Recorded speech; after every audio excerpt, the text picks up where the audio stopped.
चलिए सुनते हैं आज की कहानी। जापानी लोक कथाएं। Dragon tsunami.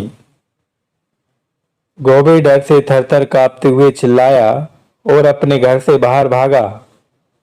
भूकंप खत्म हो चुका था। जापान के इस छोटे द्वीप के गांव में रहने वाला गोबे ऐसे भूकंपों से अच्छी तरह परिचित था, मगर इस बार धरती की थरथराहट कपकपी बहुत प्रबल थी। अभी भी नीचे से लगातार आती हुई जोर की गड़गड़ की अजीब सी आवाज चारों ओर गूंजती बहुत ही डरावनी लग रही थी। गोबे ने धड़कते दिल से पहाड़ी के नीचे बसे गांव को देखा। उसे लगा कि गांव वाले फसल कटाई का उत्सव मनाने की तैयारी में ऐसे लीन थे कि उन्हें शायद भूकंप का पता ही न चला था। अचानक उसने समुद्र की ओर देखा। देखते ही उसकी सांस ऊपर की ओर रुक गई। अरे ये क्या! हवा तेजी से उल्टी दिशा से बह रही थी, धरती से समुद्र की ओर। हे भगवान बचाओ, सुनामी आ रहा है, गोबे ने घबराते घबराते सोचा। समुद्र की लहरें वेग से उछल उछल कर उल्टी फेंकी जा रही थीं।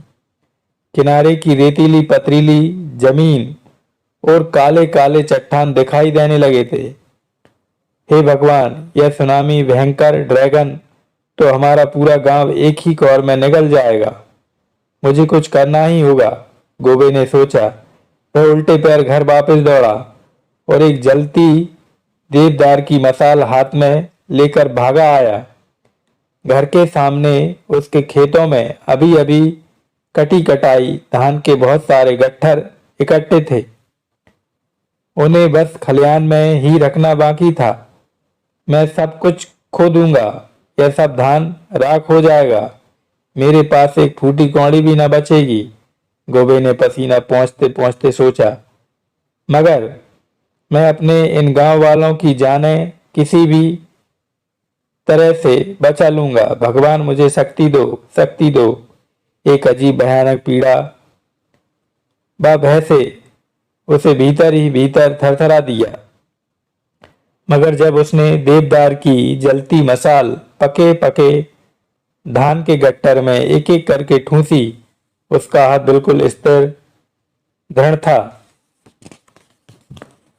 बस मिनटों में सूखे धान के गट्टरों ने आग पकड़ ली।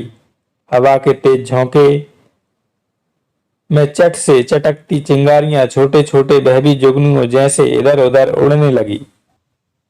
लपलपाती लाल पीली लपटें कुड़कीले सूखे गट्ठरों में जड़ कड़ कड़कड़ाती हवा के तीव्र लपेटों में ऊपर ऊपर उठकर भड़ककर फैलने लगी। ऐसा लगा कि जैसे सब कुछ भस्म हो जाएगा।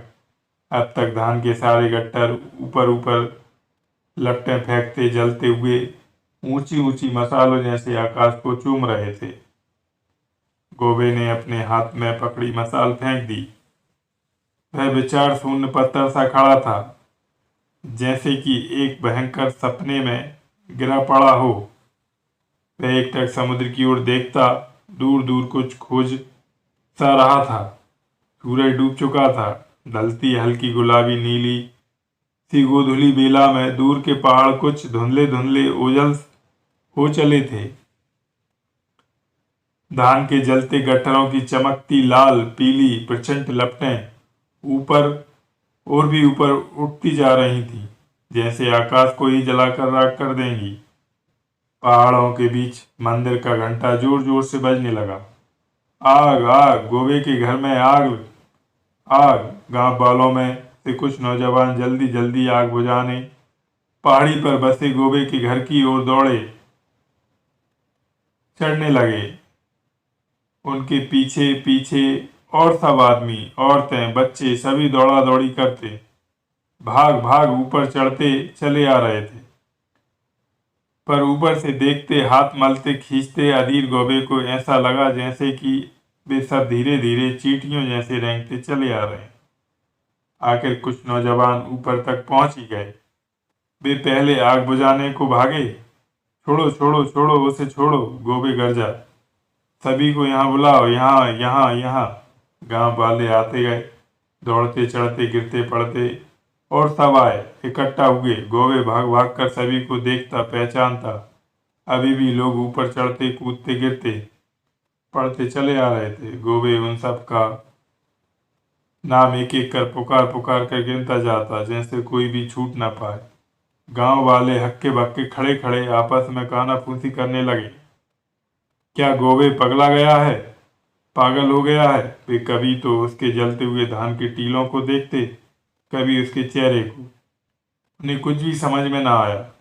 यकायक गौवे मुड़ा, अपना हाथ उठाकर पूरी शक्ति से गरजा, देखो देखो, वो आया, सुनामी सुनामी। सभी की निगाहें गौवे के हाथ उठाकर बताई धुंधली अंधियारी दिशा की ओर उड़ गईं। दूर, बहुत दूर, समुद्र व आकाश की मिलन रेखा पर एक पतली काली सी नाड़ी ऊपर ऊपर आकाश में चढ़ती चढ़ती थर थर कांप रही थी। पल भर में बहुत बहुत लंबी, ऊंची चौड़ी होकर पूरे आकाश को अपने में समेट तेजी से उनके द्वीप की ओर दौड़ी दौड़ी आ रही थी। सुनामी सुनामी, कोई चीखा। सबके सामने पूरे समुद्र ने बहुत ऊंची दीवार जैसा उठकर पूरा आकाश ढक डाला और विशाल काला ड्रैगन जैसा दिखता उसी द्वीप के किनारे भयंकर धड़ाके के साथ गरजता टूटा पड़ा, जैसे ही कान फाड़ डालेगा। पहाड़ी पर खड़े गांव वाले पीछे कूदे। इस भयंकर अंधियारी में केवल जल फैन के कुहारे के सिवा कुछ नहीं दिखता था। फिर उन्होंने देखा कि घोर प्रबल सुनामी ने क्रोधित दानवी शक्ति से उनके पूरे गांव को 1 2 3 बार उमड़ उमड़ कर तहस नहस कर डाला। पहाड़ी पर खड़े व्याकुल घबराते गांव वालों ने अपने नष्ट गांव को देखा। ऐसा लगता था कि भयंकर सुनामी ने उनका पूरा गांव खोद कर तितर बितर कर दिया है। हवा के झोंकों से धान के जलते हुए गट्टरों की झिलमिलाती हल्की हल्की गुलाबी आवाही ने धीरे धीरे उन्हें सचेत किया कि केवल इसी कारण से उन्हें जीवन दान मिल पाया है। नम्र व कृतज्ञ गांव वालों ने चुपचाप हाथ जोड़कर घुटने टेक डाले साहसी गौवे के सामने। मोमो तारो। बहुत समय पहले की बात है। जापान के एक छोटे से पहाड़ी गांव में एक बूढ़ा बुढ़िया रहते थे। बूढ़ा रोज आग जलाने के लिए लकड़ी बटोरने पहाड़ों पर जाता। वह उसकी पत्नी घर का कामकाज करती। बुढ़िया पास की नदी पर जाती और अपने कपड़े व बर्तन धोती। एक दिन जब वह नदी किनारे बैठकर धमाधम धमा कपड़े धो रही थी, उसने देखा कि कोई गोल मटोल सी चीज पानी पर तैरती चली आ रही है। क्या हो सकता है, उसने सोचा। तैरती तैरती वह और भी पास आती गई। बुढ़िया ने आश्चर्य से देखा कि वह एक बहुत बड़ा लाल आड़ू का फल था। आह, यह कितना सुंदर आड़ू है, उसने सोचा और उसे आवाज लगाई, बड़े आड़ू मेरे पास आओ। लाल आड़ू मेरे पास आओ। अद्भुत अद्भुत। आड़ू उसके पास तैरता चला आया।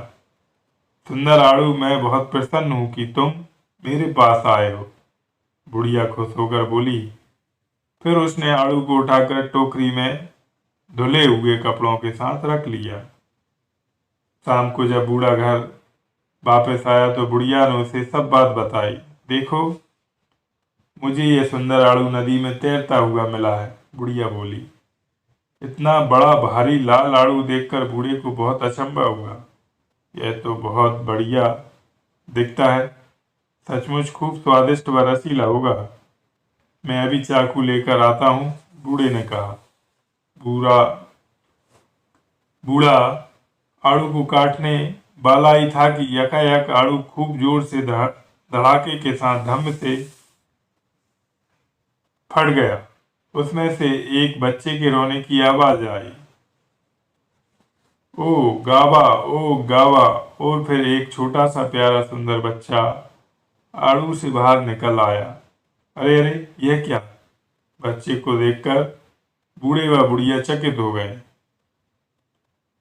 इस बच्चे का नाम क्या रखेंगे? बुढ़िया ने पूछा।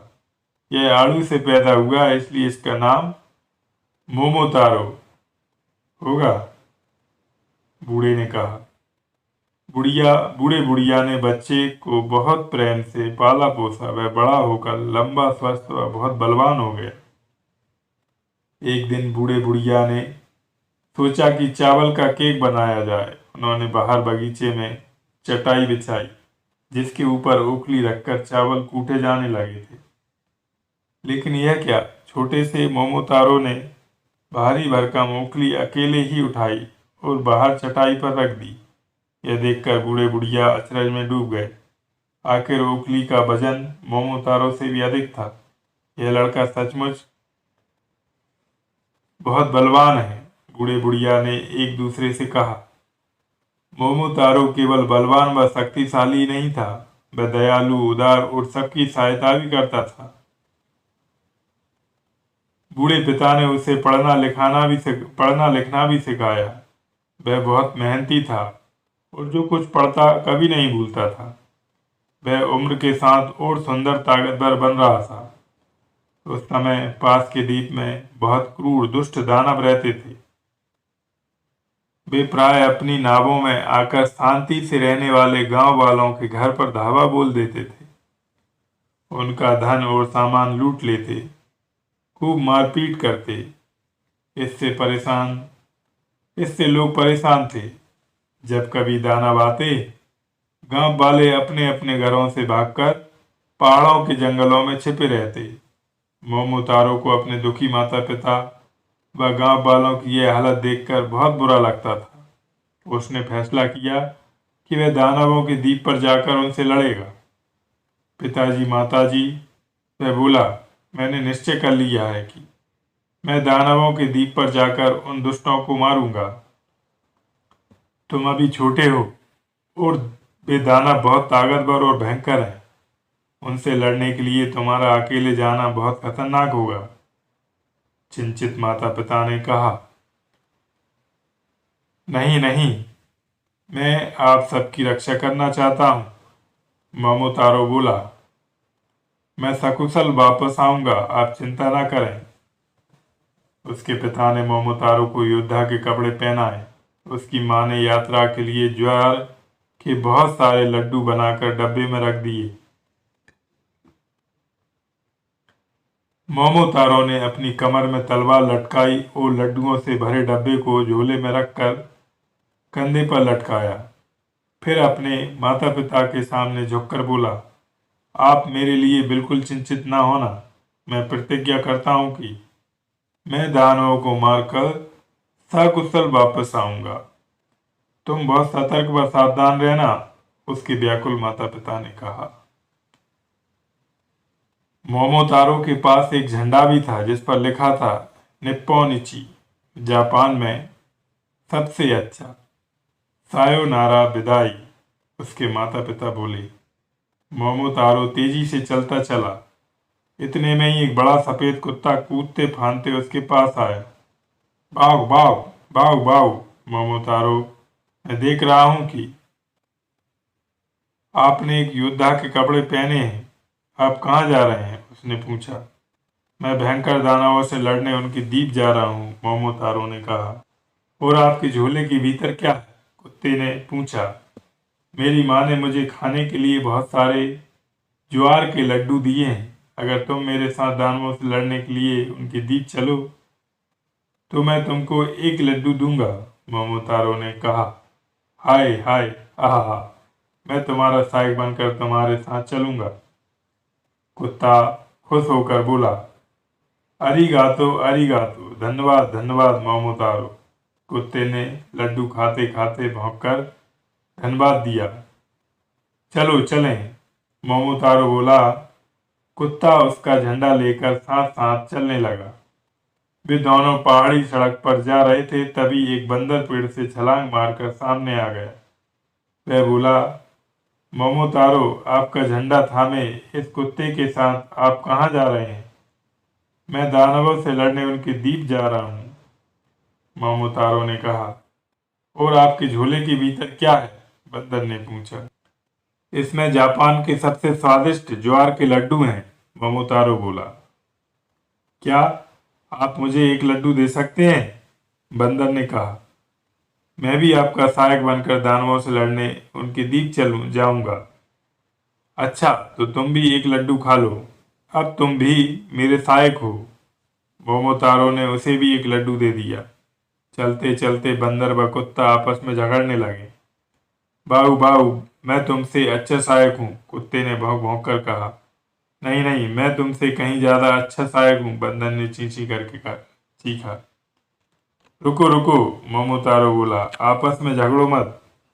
तुम्हें तो अच्छे मित्र बनना चाहिए, नहीं तो दानवों से लड़ने में तुम मुझे कैसे सहायता दे पाओगे। यह सुनकर कुत्ते और बंदर ने झगड़ा बंद किया। अब झंडे को उठाकर चलने लगे।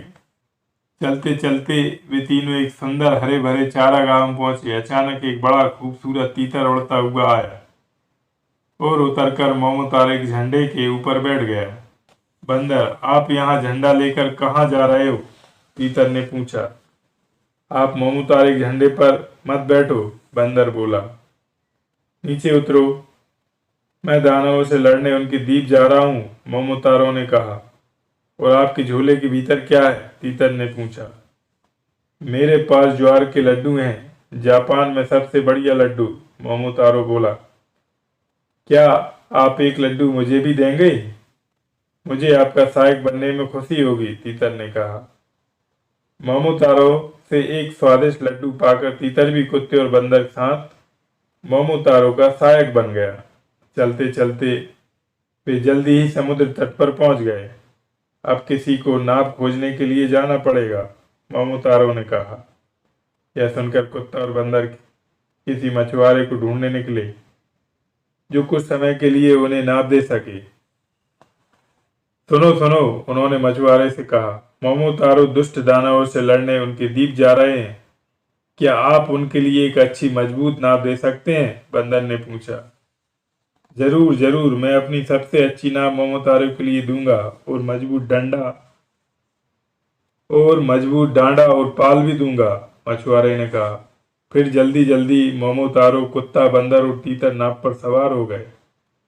कुत्ता चतुराई से रास्ता दिखाता रहा। नाव के पाल समुद्र की कोमल हवाओं से फड़फड़ाने लगे और नाव वेग से दानवों के द्वीप की ओर चल पड़ी। कुछ देर बाद दानवों का द्वीप दिखाई देने लगा। देखो देखो देखो, मोमोतारो ने द्वीप की ओर इशारा किया। कुत्ता भौंका, मैं उसे देख सकता हूँ। बंदर चीखा, और मैं भी उसे देख सकता हूँ। तीतर बोला, मैं भी उसे देख सकता हूँ। दानवों ने अपने किले से मोमोतारो की नाव को देखा। उन्होंने भी आवाज लगाई, देखो देखो, नाव पर सवार कोई परदेसी आ रहे हैं। किले का दरवाजा जल्दी बंद कर दो। जब मोमोतारो अपने दोस्तों के साथ पहाड़ पर बने किले की ओर चढ़ा तो उन्हें दानवों के किले का भारी दरवाजा भीतर से बंद मिला। सुनो दानवों सुनो, जापान का सबसे वीर पुरुष मोमोतारो तुमसे लड़ने आया है। क्या तुम हमारे गांवों पर धावा बोलना, लूटमार करना बंद करोगे? जवाब दो, मोमोतारो ने चिल्लाकर कहा। नहीं नहीं, हरगिज नहीं, दानव गरजे। वापस जाओ, वापस जाओ। मैं बहुत आसानी से किले का दरवाजा खोल सकता हूँ, तीतर ने मोमोतारो से कहा। मैं ऊंची ऊंची दीवारों के ऊपर उड़ सकता हूँ। यह कहकर तीतर आकाश में उड़ गया और किले के आंगन में पहुंचकर उसने भीतर से किले का दरवाजा खोल दिया। अब चलो, चलते हैं, मोमोतारो ने कहा। ये सब किले के अंदर घुस गए। उधर दानव लोहे के डंडों से मोमोतारो को मारने आए। कुत्ते ने मोर्चा संभाला। वह दौड़ता कूदता आया और दानवों के बाहों, पैरों, हाथों को काटकर लहूलुहान कर दिया। बंदर ने भी चीख मारते मारते दानवों की पीठों, सिरों पर चढ़कर उन्हें बुरी तरह काटा नोचा। मुझे बहुत दर्द है, बहुत घाव हो गए, दर्द हो रहा है, दानव रोते चिल्लाते इधर उधर भागते छिपने लगे। तीतर भी उनके पीछे तेजी से उड़ा और दानवों की पीठ पर, कंधों पर अपनी पैनी चोंच और पंजों से नोचते खरोंचने लगा। मोमोतारो ने अपनी तलवार निकाली बेग से इधर उधर घुमा घुमा कर भागते हुए दानवों को दाएं बाएं उछल उछल कर खूब मारा काटा। दानवों की चीख पुकार मची थी। कितनी भीषण लड़ाई हुई। मोमोतारो और उनके तीनों सहायकों ने दुष्ट दानवों के छक्के छुड़ा दिए। दानवों के राजा को भी बहुत गहरी चोटें आईं। वह धड़ाम से जमीन पर गिर कर चित्त हो गया और फिर उठ न सका। अब क्या होगा? अभी भी क्या तुम लोग हमारे यहाँ पर धावा बोलने आओगे? लोगों को सताओगे? मोमोतारू चिल्लाया। दानवों का राजा रोने लगा। उसने और दानवों ने गांव वालों को सताने के लिए माफी मांगी। कृपया हमें माफ करें। अब से हम कभी भी आपके गांव वालों को कोई कष्ट नहीं देंगे। वे सब मोमोतारो के सामने झुककर हाथ जोड़कर बोले, अगर आप सब से अच्छे दानव बन जाओगे तो मैं आपको माफ कर दूंगा। मोमोतारो ने कहा। उसी समय दानवों के राजा ने आज्ञा दी कि जो कुछ धन संपत्ति गांव वालों से छीनकर लूटकर लाए थे वह सब वापस मोमोतारो की नाम में रख दी जाए। दानवों ने बहुमूल्य मूंगे, चमकते हीरे, जवाहरात, सोना, चांदी, दमकते भड़कते भड़कीले जरी के कपड़े, झिलमिलाते रेशम के थान व और जो कुछ भी लूट कर लाए थे नाव में रख दिया। फिर मोमोतारो, कुत्ता, बंदर और तीतर भी नाव पर चढ़ गए, क्योंकि अब हम सब अच्छे दानव बन गए हैं। कृपया कर आप हमसे मिलने आइएगा। दानवों के राजा ने मोमोतारो से प्रार्थना की। नाव के समुद्र तट पर पहुंचने के बाद मोमोतारो ने बहुमूल्य सामान एक छोटी गाड़ी पर रख दिया। कुत्ते ने गाड़ी को आगे से खींचा, बंदर ने उसे पीछे से धक्का दिया और तीतर ने बगल से रस्सी बांधकर खींचा। इस तरह से वे धीरे धीरे चलते पहाड़ों, चारागाहों, मैदानों को पार करते सकुशल घर पहुंच गए। मोमोतारो और उसके सहायकों को देखकर उसके माता पिता बहुत खुश हुए। फिर मोमोतारो ने गांव वालों को बुलाया और उनकी बहुमूल्य वस्तुएं उन्हें वापस कर दी। अब तो उनकी खुशी का ठिकाना ना रहा। अरिगातो, अरिगातो, धन्यवाद, धन्यवाद, वे सब बोले। उन्होंने वीर मोमोतारो की बहुत प्रशंसा की। दानवों ने फिर कभी भी गांव वालों को परेशान नहीं किया।